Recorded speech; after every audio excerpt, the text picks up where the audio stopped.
नमस्कार। आज हम एक ऐसे रहस्य की दुनिया में चलने वाले हैं जो किसी भी कल्पना से कहीं ज्यादा बड़ा है।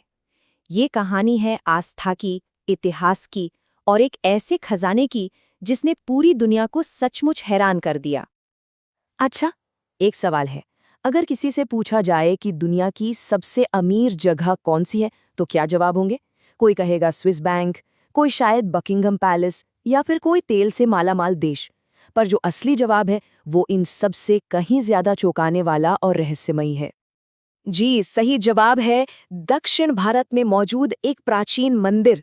एक ऐसी जगह जहां दौलत और भगवान की भक्ति कुछ इस तरह से मिली हुई है कि एक अविश्वसनीय कहानी बन गई है। और ये आंकड़ा देखिए, 22 अरब डॉलर।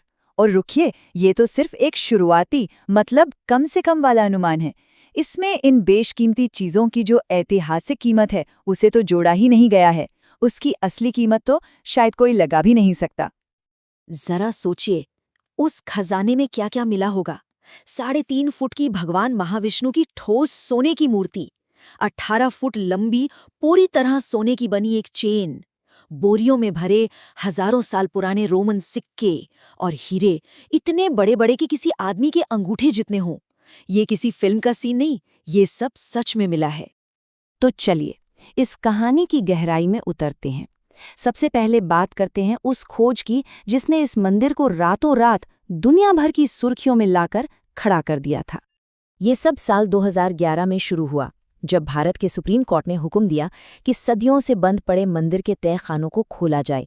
और जब वो दरवाजे खुले तो अंदर जो मिला, उसने सिर्फ भारत को ही नहीं बल्कि पूरी दुनिया को हैरत में डाल दिया। ये सिर्फ सोना चांदी नहीं था, ये इतिहास का एक खोया हुआ पन्ना था जो अचानक से मिल गया। अब सबसे बड़ा सवाल तो यही उठता है ना, कि आखिर इतना सारा धन, इतना सारा सोना हीरा एक मंदिर में जमा कैसे हुआ और सदियों तक ये दुनिया की नजरों से छिपा कैसे रहा? इसका जवाब इस मंदिर के बहुत ही अनोखे इतिहास में छिपा है। तो अब कहानी के दूसरे हिस्से में चलते हैं और उन लोगों के बारे में जानते हैं जिन्होंने इस मंदिर की हिफाजत की और उस खास परंपरा के बारे में जिसने इस बेहिसाब दौलत को जन्म दिया। 18वीं सदी में कहानी में एक बहुत बड़ा मोड़ आया। वहां के महाराजा मार्तंड वर्मा ने एक ऐसा काम किया जो किसी ने सोचा भी नहीं था। उन्होंने त्रिपटी दानम नाम का एक अनुष्ठान किया और अपना पूरा का पूरा राजपाट, अपनी सारी दौलत, सब कुछ भगवान पद्मनाभ को सौंप दिया। और उस दिन के बाद से त्रावणकोर के राजा खुद को राजा नहीं बल्कि भगवान का सेवक मानने लगे। वो खुद को सिर्फ सेवक नहीं बल्कि पद्मनाभ दास कहते थे। इसका सीधा सा मतलब है भगवान पद्मनाभ का दास। मतलब उनकी नज़र में असली राजा तो भगवान थे और वो तो बस उनके नाम पर राजकाज संभाल रहे थे। और बस यही वो वजह है कि राज्य का सारा खजाना, सारा चढ़ावा, यहाँ तक कि युद्ध में जीती गई दौलत भी शाही खजाने में नहीं बल्कि सीधे मंदिर के इन गुप्त तहखानों में जमा होती चली गई।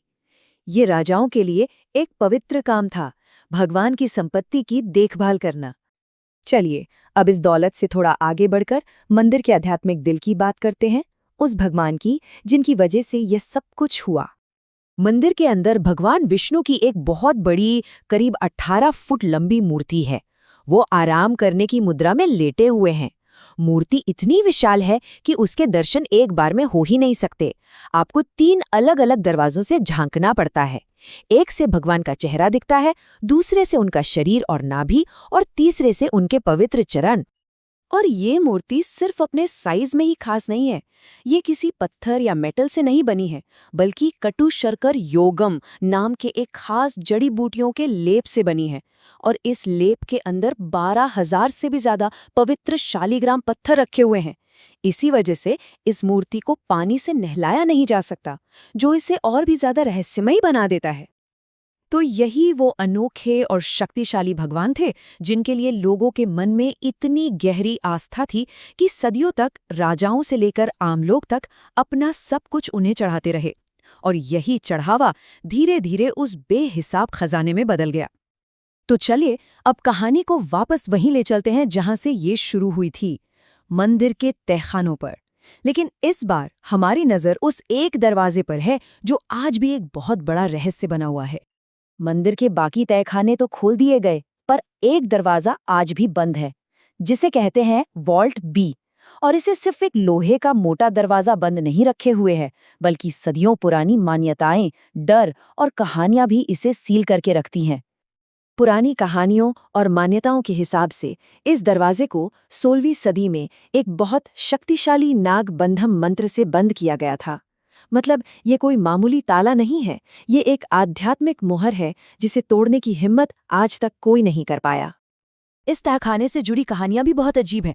दरवाजे पर एक बड़े से कोबरा सांप का निशान बना है, जैसे कोई चेतावनी दे रहा हो। कहते हैं कि 1908 में जब अंग्रेजों ने इसे खोलने की कोशिश की तो अंदर से जहरीले सांप निकल आए। और तो और, जिस इंसान ने 2011 में इन तहखानों को खोलने की अर्जी दी थी, कुछ ही हफ्तों बाद उसकी रहस्यमय तरीके से मौत हो गई। इन सब बातों ने श्राप की कहानियों को और हवा दे दी। इन्हीं गहरी आस्थाओं और कहानियों का सम्मान करते हुए आज तक किसी भी सरकार या अदालत ने वॉल्ट बी को जबरदस्ती खोलने का फैसला नहीं किया है। इसके दरवाजे के पीछे क्या है, ये आज दुनिया के सबसे बड़े अनसुलझे रहस्यों में से एक है। तो सवाल वहीं का वहीं है, उस बंद दरवाजे के पीछे आखिर कौन सा राज छिपा है? क्या कोई और भी बड़ा खजाना है या कुछ और? और क्या कुछ रहस्य हमेशा रहस्य बने रहने के लिए ही होते हैं?